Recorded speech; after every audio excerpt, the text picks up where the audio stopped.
अस्सलाम वालेकुम नाज़रीन, TBN न्यूज़ में आप सभी का खैर मकदम है। आइए देखते हैं आज की अहम खबर। रियासत में चारशंबे की सुबह हल्के ज़लज़ले के झटके महसूस किए गए। ज़लज़ले का मरकज मुत्तहदा वरंगल जिले के मलगू इलाके में था, जिसकी शिद्दत रिक्टर स्केल पर 5.3 रिकॉर्ड की गई। इसके असरात मुत्तहदा अजला वरंगल, खम्मम, नलगुंडा, मेदक और करीमनगर के साथ साथ दारुल हुकूमत हैदराबाद में भी महसूस किए गए। हैदराबाद में झटके तकरीबन 3 से 5 सेकंड तक जारी रहे। कई लोगों ने ज़लज़ले के झटके महसूस नहीं किए, लेकिन दीगर इलाकों के अफराद ने इन झटकों के बारे में सोशल मीडिया पर पोस्ट किया। नेशनल सेस्मोलॉजिकल सेंटर की रिपोर्ट के मुताबिक ग्रेटर हैदराबाद के तहत आने वाले रंगारेड्डी जिले के इलाके जैसे Kismatpur, AIG, Gachibowli hospital, jubilee hills, Banjara hills, Ameerpet और मधुरा नगर में झटके महसूस किए गए। दीगर मुतासरा इलाकों में अत्तापुर, चिक्कड़पल्ली, गोले, डुड्डी, हुमायूं नगर, सरवर नगर, यूसुफगुड़ा, लालापेट, BN रेड्डी, मियाँपुर, मेडचल, खैरताबाद, इब्राहिमपट्टनम, श्रीलिंगमपल्ली, दिलसुख नगर,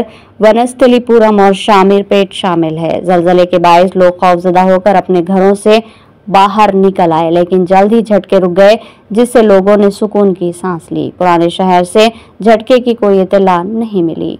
7 గంటల 27 నిమిషాలకు సుమారు 7 గంటల 7:30 సుమారుకు కమలాపూర్లో ప్రజలంతా భయభ్రాంతులకు గురైనరు. ఇంట్లో ఉన్నటువంటి బోళ్ళు, తర్వాత ఇంట్లో ఉన్నటువంటి మొత్తం అందరూ కూడా భయభ్రాంతులతో బయటకు ఉరికొచ్చినటువంటి పరిస్థితి ఏర్పడ్డది. 2 సెకండ్లు భూకంపం వచ్చినట్టుగా భూకంపమే అని మేము అందరం కూడా బయటకు వచ్చినాం. భూమి కంపించి 2 సెకండ్లు కనుక ఇంకొక 2 సెకండ్లు వస్తే ప్రాణ నష్టం జరిగేది. ఈ కమలాపూర్ ప్రజలు భయభ్రాంతుల్లో ఉన్నారు. ఇప్పటికైనా ఇక్కడ ఏం జరుగుతుందో ఏం పోతుందో కానీ మరి ఇట్లాంటి సంఘటనలు జరిగే ముందు సైంటిస్టులు ఏం చేస్తారు, మరి ఇక్కడ ఏం జరుగుతుందో కూడా అందరికీ తెలిసే విధంగా ముందస్తుగా మరి ఇక్కడ తెలిసే విధంగా ఉండాలి. ఈ భూకంపం వచ్చింది 100% ఇంకొక 2-3 సెకండ్లు కనుక వచ్చినట్టయితే అతి భారీ నష్టం జరిగేది.